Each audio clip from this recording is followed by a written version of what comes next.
영국에 있는 컴클턴 경이라고요. 아주 유명한 그리스도인 부자 한 명이 있었습니다.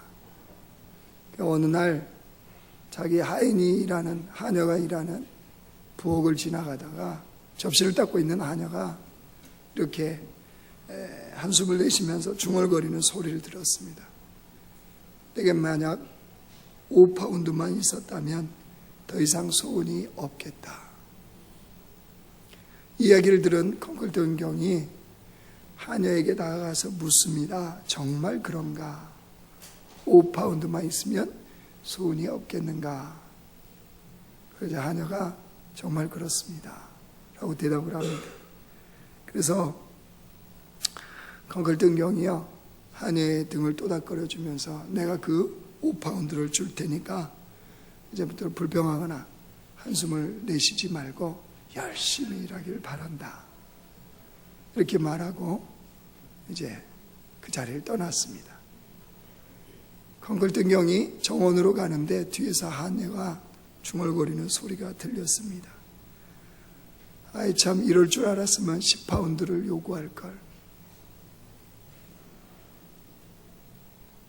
이 분위기는 무슨 분위기입니까?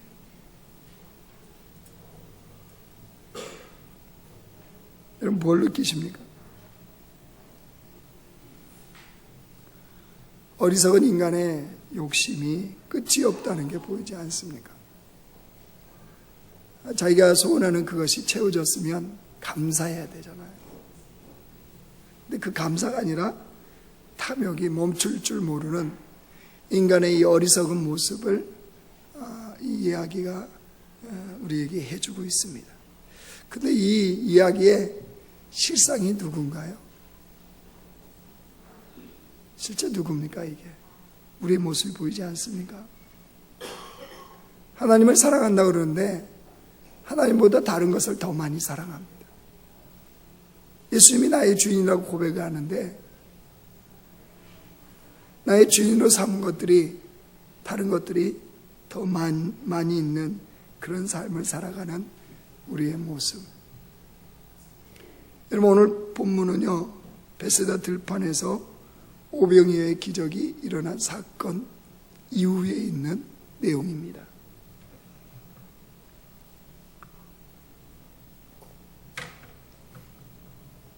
오병이어의 기적은 어린아이가 떡 5개, 물고기 2마리, 작은 도시락 하나를 가지고 주님께 왔을 때 주님께서 그 기적을 일으키셔서 남자만 5,000명이 넘는 사람들을 먹이고도 12광주리가 남게 하는 기적을 베풀어 주셨습니다.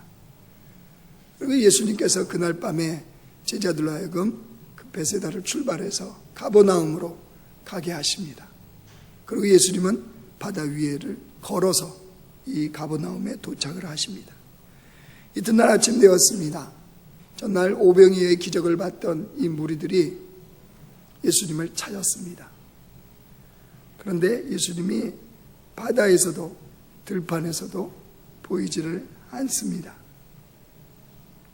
그래서 무리들이 배를 타고 이제 갈릴리 바다를 건너서 가버나움에 도착을 했습니다. 가버나움에 도착하자 거기서 예수님을 만난 겁니다. 예수님 만났으니 얼마나 기쁘겠습니까? 얼마나 반갑겠습니까?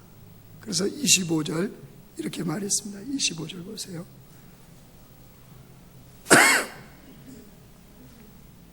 바다 건너편에서 만나 라비어 언제 여기 오셨나이까 하니. 이 무리들은 예수님을 만난 것이 너무 기뻤습니다. 그래서 그 기쁨의 표현을 했네요. 근데 예수님의 반응 보실래요? 26절 같이 읽습니다. 시작. 예수께서 대답하여 이르시되 내가 진실로 너희에게 이르노니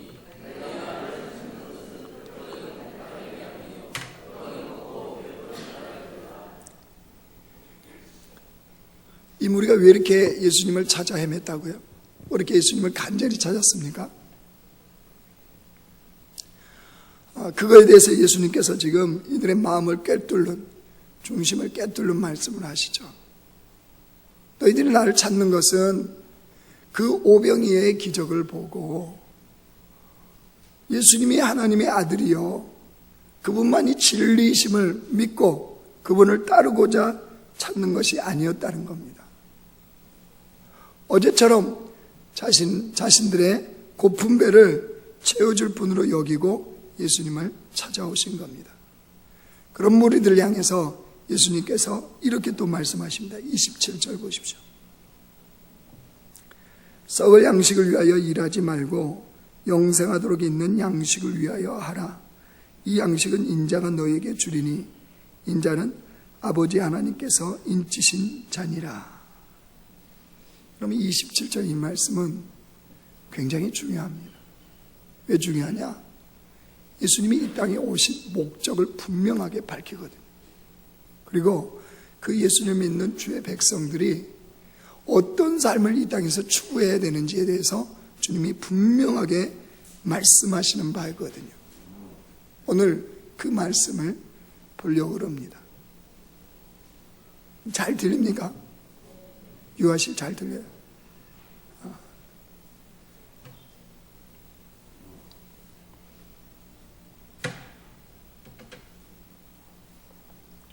오늘은 조분조분하게 얘기할 거니까요, 귀를 잘 여시고 들으셔야 됩니다.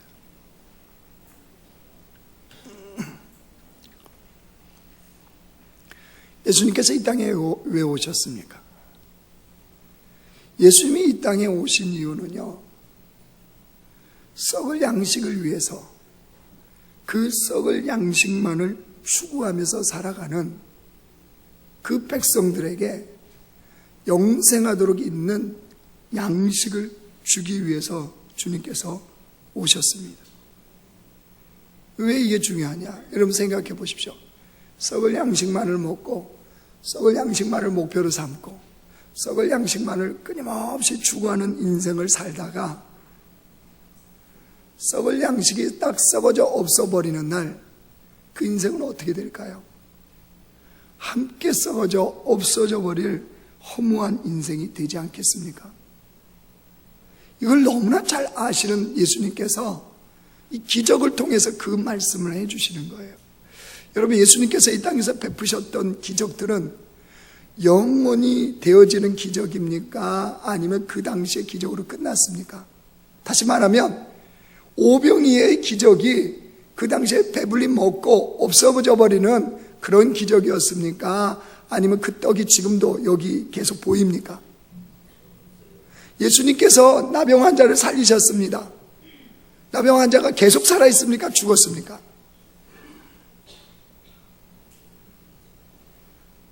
오병이의 기적, 배고픈 백성들을 위한 썩을 양식의 기적을 일으켜 주신 거잖아요. 오병이어가 끝나고 갈릴리 바다를 건너셨습니다. 풍랑이는 바다를 잔정케 하고 그 바다 위를 걸어가셨습니다. 썩을 양식과 같은 자연계에서 주님이 기적을 일으키셨어요. 그 기적은 그 가만히 보면 다 썩을 양식과 같은 그것을 주님이 채워주시고, 그죠? 그것을 해결해 주시고, 이런 걸 보여주신 거예요. 이걸 통해서 주님이 뭘 말씀하시는 거예요? 그런 세상을 누가 주관하고 있다는 거예요? 주님이요. 그 썩을 양식을 누가 주관하고 계시다는 거예요? 주님이요, 주님. 그럼 뭘 보여주는 거예요? 그 오병의 기적을 통해서, 문둥병자 치료를 통해서 눈먼 자를 치료하고 안진뱅이를 일으켜 세우는 이 모든 기적의 목적이 뭐냔 말이에요. 너희들이 믿는 주님이 그 모든 것을 다스린다는 거예요.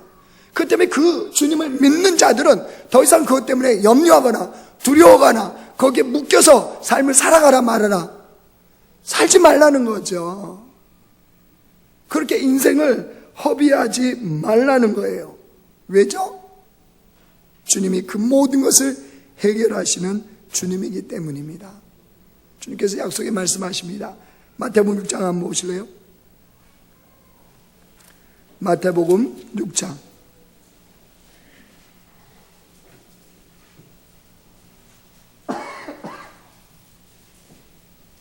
31절 32절입니다.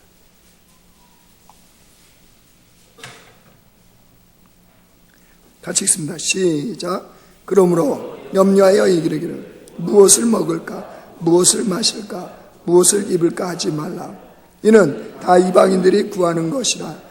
너희 하늘 아버지께서 이 모든 것이 너희에게 있어야 할 줄을 아시느니라. 너희는 무엇을 먹을까, 무엇을 마실까, 무엇을 입을까 염려하라 말라. 염려하지 말라. 누가요? 예수를 믿는 자들은 이거에 대해서 염려하지 말라. 그 염려는 누가 한대요? 하나님을 아버지로 두지 않는 이방인들이 염려할 거라는 거죠. 그건 염려하지 말라. 왜 그렇죠? 왜 이것을 주님은 염려하지 말라고 그럴까요? 주님이 해결하셨으니까. 주님이 그 모든 것을 해결하신 분이니까 염려하지 말라는 거예요. 그런데 여러분, 우리 현실은 어떻습니까? 우리 현실은 이렇게 염려하지 말라. 그래도 염려가 돼야 안 돼요? 그 염려라는 단어를 들으니까 염려가 되죠? 그래도 우리 현실은 여전히 썩을 양식이 염려되고요, 썩을 양식이 두렵고 또 거기에 붙들려 살아가고 있습니다. 왜 그렇죠? 그 주님을 못 믿는 거거든요. 이렇게 말씀하셨음에도 불구하고. 자, 여러분들, 그렇기 때문에 주를 믿는 백성들은요, 마음과 생각이 바뀌어야 돼요. 마음과 생각이 바뀌지 않고는 결코 주님을 따라서 살아갈 수가 없습니다. 왜냐하면 그 마음과 그 생각이 안 바뀌면 여전히 썩을 양식이 염려요, 걱정이요, 근심이요, 그 인생을 붙들어 가기 때문입니다. 자, 우리의 마음과 생각을 제가 한번 물어보겠습니다. 속으로 대답해 보세요. 여러분, 솔직히 부자를 존경합니까? 가난한 자를 존경합니까? 속으로만 대답하세요. 한 번 더 물어볼게요. 부자를 부러워합니까? 가난한 자를 부러워합니까? 대답하셨죠? 지난주에 페이스북 최고 경영자 마크 저커버그가 31살인데 이 세계적인 갑부가 첫 딸을 낳고 나서 여러분 통큰 기부를 한 거 아시죠? 기부를 해버린 건 아니고 하겠다고 이제 발표를 했어요. 그 통큰 기부가 여러분 알듯이 페이스북 지분의 99%, 지금 시가로 52조 원, 5천만 원 아니에요. 52조 원을 자선단체를 설립해서 자기가 기부를 하겠다, 이렇게 발표를 했습니다. 그렇게 기부를 하겠다고 발표한 다음에 자신의 딸한테 쓴 편지가 있는데 거기 일부 내용이 이런 게 있어요. 다른 모든 부모들처럼 우리는 내가 지금보다 더 나은 세상에서 자라기를 바란다. 너를 사랑해서이기도 하지만 다음 세대 모든 어린이를 위한 도덕적 의무이기도 하다. 여러분 31살이지만 진짜 훌륭하지 않습니까? 그 마음이나 그 생각이 참 박수를 쳐줄 만큼 훌륭하잖아요. 그렇죠? 그래서 온 세계가 이 마크 저커버그 때문에 잔잔한 마음에 감동을 받았어요. 모르긴 몰라도 한국의 대기업 회장들은 글쎄 더 이상 말 안 하겠습니다. 자, 그런데 그건 그렇다 치고, 자, 그 기사를, 그 내용을 본 우리 그리스도인들이요, 그리스도인들, 우리 자신이요. 여러분, 우리 자신은 어떤 생각과 어떤 마음을 가졌습니까? 혹시 우리 마음 속에 이런 생각은 안 품었습니까? 하나님이 나를 만약에 저렇게 큰 부자로 만들어 주시면 나도 통큰 기부를 할 수 있을 텐데, 하나님 나 한 번만 좀 밀어주시면 될 것 같은데. 여러분 혹시 이런 마음의 생각이 있지 않았습니까? 이런 마음이 우리 속에 꿈틀거리는 한 우리는 결코 가난한 자를 부러워하거나 가난한 자를 존경하는 그런 자는 될 수가 없습니다. 왜냐? 여러분, 왜 이게 문제냐? 생각해 보세요, 한번.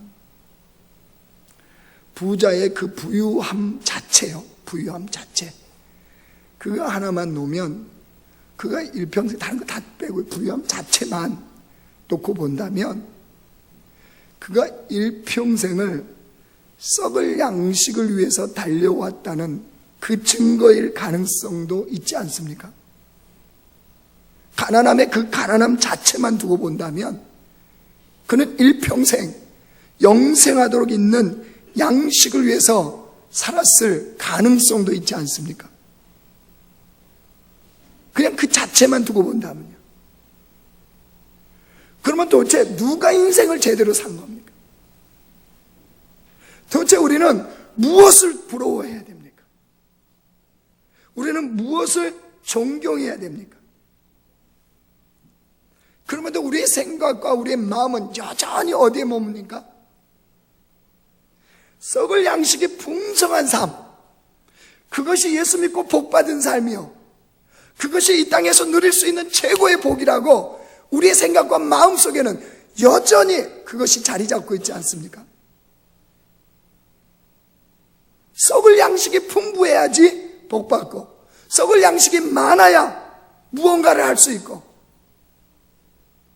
썩을 양식이 풍성해야지만이 인생이 폼날 수 있다고 우리의 생각과 마음 속에 그게 자리 잡고 있지 않냐는 거예요.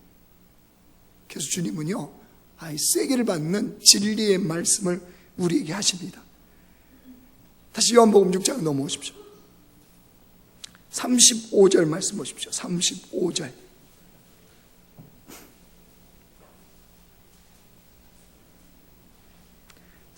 시작.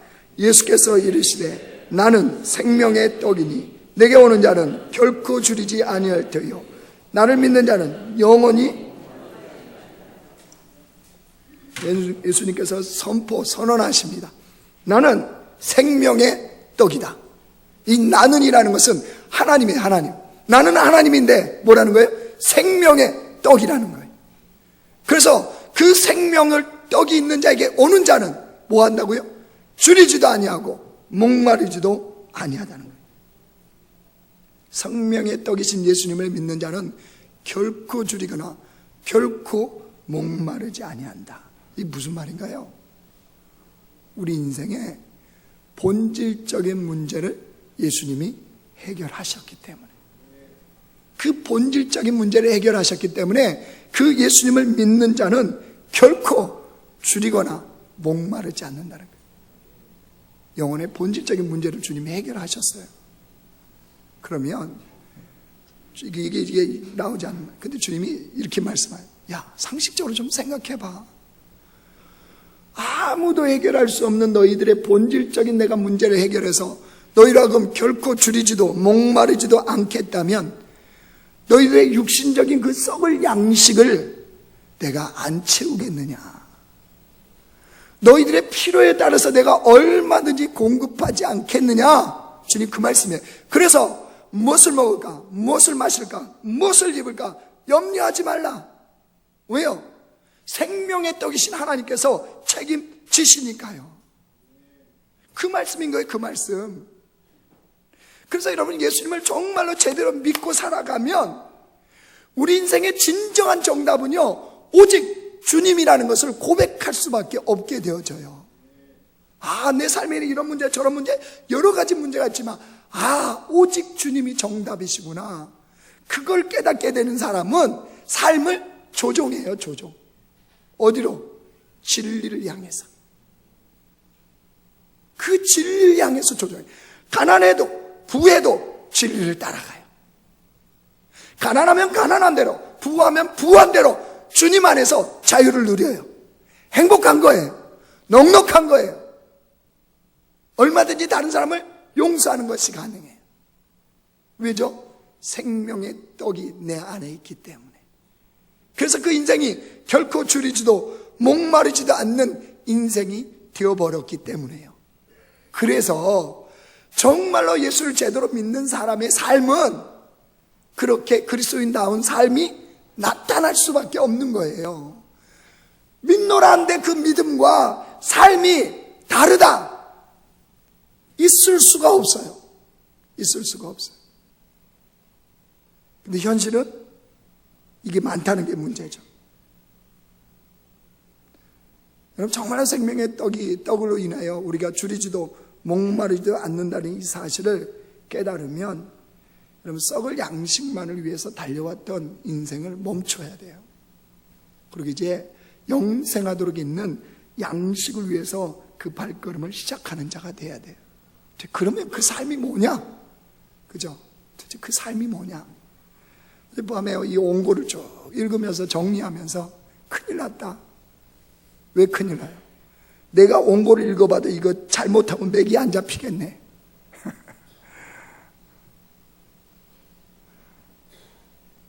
그래서 이제 밤새 기침을 했습니다. 그때 이 목소리 이렇게 거룩하게 돼버렸어요. 밤새 기도한 게 아니고. 그리고 도대체 이제 질문이, 여러분 마음속에 질문이 그래요. 제가 안 그래도 어제 아내한테 물어봤어요. 여보, 썩을 양식은 뭐야? 그때 뭐 딱 설명하더라고요. 그럼 영생하도록 있는 양식은 뭐야? 뭐 설명하더라고요. 제 마음이 흡족하지 않았어요, 사실. 이 설교하다가 분명히 이렇게 사람들이 받아들이겠구나, 이 마음이 들었기 때문에 얼마나 긴장했는지 몰라요. 그래서 잘 그거를 풀어서 설명할 테니까요, 내 삶에 잘 적용할 수 있는 적용권을 찾으십시오. 자, 세례 요한 때 세례 요한이 이스라엘에 나타났습니다. 그래서 많은 사람들이 세례 요한에게 달려옵니다. 세례 요한이 이스라엘에 나타나서 뭘 얘기했느냐? 죄 사함을 받게 하는 회개의 세례를 전파를 했습니다. 그때 많은 사람들이 세례 요한에게 와서 세례를 받았습니다. 그 무리들 중에 군인들도 있었습니다. 군인들. 다 나온 사람들이 세례 요한한테 뭐라고 그러냐 그러면, 우리가 무엇을 하리까? 즉, 우리의 삶에서 내가 어떻게 해야 됩니까? 라고 질문을 한 거예요. 그런 자들마다 세례 요한이 다 답을 해줍니다. 군인들에게도 답을 해줍니다. 우리 한번 찾아볼까요? 누가복음 3장으로 가보세요.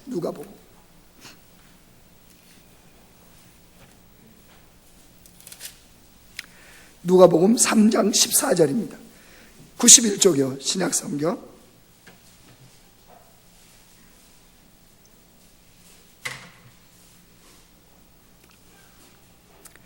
누가복음 3장 14절 시작.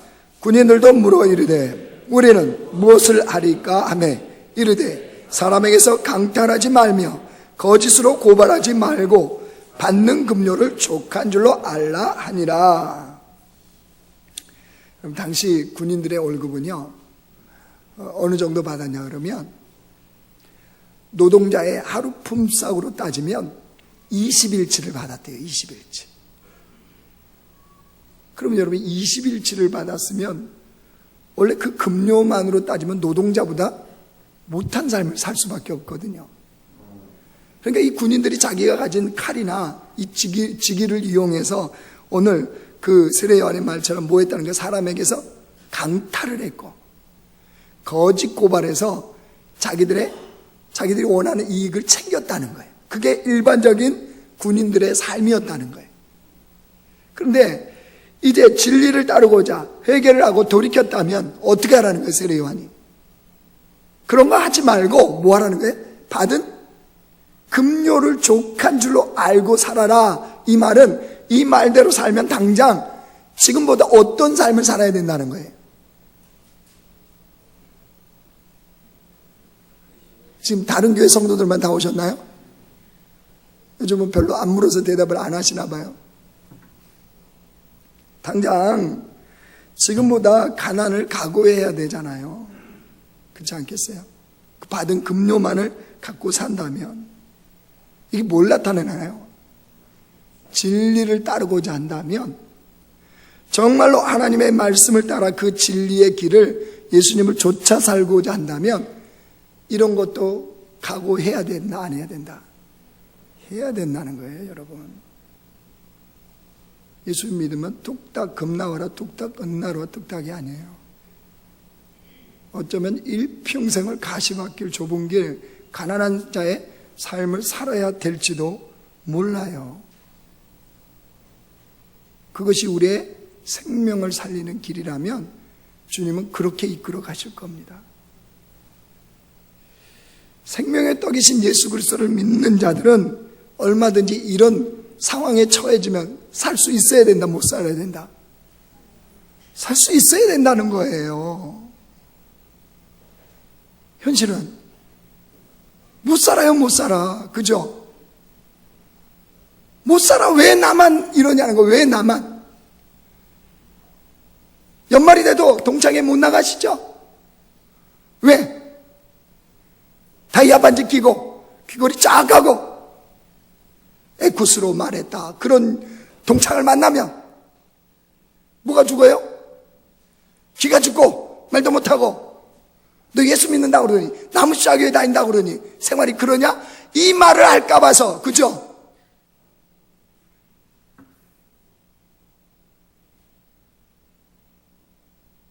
썩을 양식이 오직 풍부해지만이 하나님의 영광인 것처럼, 그것이 신앙생활을 잘하는 것처럼, 그것이 인생을 잘 사는 것처럼 우리의 기준이 맞춰져 있는 한, 주님이 말씀하신 나는 생명의 떡이다, 내게 오는 자는 결코 줄이지 아니하고 나를 찾는 자는 결코 목마르지 아니하다는 이 말씀을 이해를 못해요. 그러니까 우리의 마음과 생각이 달라지지 않고는요, 결코 진리를 따라가는 온전한 삶을 살아갈 수가 없어요. 여러분, 누가 보면 19장에 삭개오가 나와요. 삭개오. 삭개오는 왜 이름이 삭개오인 줄 아세요? 싹 먹은 거 토해낸다 그래서 삭개오예요. 조크예요. 오늘 정말 죄송합니다. 이 목소리가 듣기가 참 거북하실 거예요 지금. 근데 성경에 보면 삭개오를 뭐라고 표현해놨어요? 누가복음 19장에 그는 세리장이요, 또 뭐라고 그랬어요? 부자라, 그렇게 표현해놨어요. 그 당시에 세리장 아시죠? 세금을 정한 거 외에 어떻게 해요? 훨씬 많이 뜯어내죠, 백성들한테. 근데 세리 중에도 장이래요. 이게 얼마나 악랄하게 했을지 알겠죠. 그래서 성경이 딱 붙여놨어요. 뭐라고 그랬어요? 부자라. 그러면 삭개오의 인생이 얼만큼 썩을 양식을 위해서 그 인생을 달려갔는지가 이 단어가 딱 표현해줘요. 세리장이요, 부자라. 썩을 양식을 위해서 목숨 거는 그 시대의 대표적인 사람이 누구였냐? 삭개오예요, 삭개오. 그런데 그런 그가 생명의 떡이신 예수님을 만나니까 사람이 바뀌어버렸어요. 뭐라고 그랬어요? 주님한테 당장 내 소유의 절반을 잘라서 누구에게? 가난한 자들에게 주겠으며, 내가 그동안 누구를 속여서 빼앗은 것이 있으면 율법에는 2배를 주라고 그랬는데 나는 몇 배 주겠다? 4배. 그러면 속인 게 있어요, 없어요? 엄청 많았죠. 세리장이라니까요, 세리장. 그러면 어쩌면 삭개오는 예수님을 만남으로 말미암아서 당장 그 부가 다 없어진 상태가 되었을지도 몰라요. 왜요? 그대로 적용을 하면 일단 절반을 딱 잘라서 없애야 되잖아요. 자기 재산에 토색하고 빼앗은 것들 4배 갚아준다며요. 아마 삭개오는 거의 남지 않았을걸요. 근데 왜 이런 삶을 살죠? 왜 이런 삶을 선택하죠? 생명의 떡이신 그 예수님을 만나니까 내 인생의 본질적인 주림과 목마름이 해결됐다는 걸 알았거든요. 그러니까 더 이상 썩을 양식이 아닌 생명의 양식을 위해서 진리를 따르는 삶으로 그 삶을 뭐 해버린 거예요? 전환해버린 거예요. 마음과 생각이 바뀌니까 삶의 행동이 달라져 버린 거예요. 무슨 말이냐? 영생하도록 있는 양식을 위해서 산다는 것은 예수님을 따라 살아가는 삶인 거예요. 그 삶을 결단하는 겁니다. 진리를 따라 그 인생을 가고자 하는 여러분 그런 삶으로 전환을 하는 거예요. 즉 썩을 양식이 인생의 목표가 아니라 오직 살아계신 예수님만을 인생의 목적으로 삼고 살아가는 인생이 되는 거예요. 그래서 그 주님이 부하게 해주시면 부한 상태에서 주님이 목표를 삼고 주님을 목표로 삼고 살아가는 거예요. 가난하게 하시면 가난한 상태에서 살아가는 거예요. 부하다고 주님의 나라를 위해서 일을 못하는 거 아니고, 가난하다고 해서 주님의 나라를 위해서 일 못하는 게 아니라는 거예요. 부함에 처하든 가난에 처하든 그것이 결코 주님을 향한 나의 믿음, 나의 목표, 나의 발걸음을 결코 바꿀 수 없는 것, 이것이 생명의 떡을 받은 주의 백성들의 모습인 거예요. 여러분, 오늘이 대림절 둘째 줄이에요. 대림절 둘째 줄 맞죠? 자, 이 아침에 여러분 왜 주님을 찾아오셨습니까? 우리가 이 자리에 주님을 찾은 이유가 뭡니까? 이 자리에 내가 주님을 찾는 이유가 여전히 썩을 양식을 위한 그곳에 나의 마음과 나의 생각에 초점이 맞춰져 있다면 우리는 오늘 요한복음 6장에 있는 예수님을 다시 찾은 무리들에 불과합니다. 무리예요, 무리. 그러나 생명의 떡이신 예수 그리스도로 말미암아 이제는 영생하도록 있는 양식을 위해서 살고자 한다면 우리는 분명히 예수님의 제자입니다. 그러면 예수님의 제자가 왜 예수님을 오늘 또 찾아야 될까요? 끊임없이 주님을 찾아야 돼요. 왜죠? 주님이 숨어 계시기 때문입니까? 아니요. 왜 우리는 끊임없이 주님을 찾아야 되나요?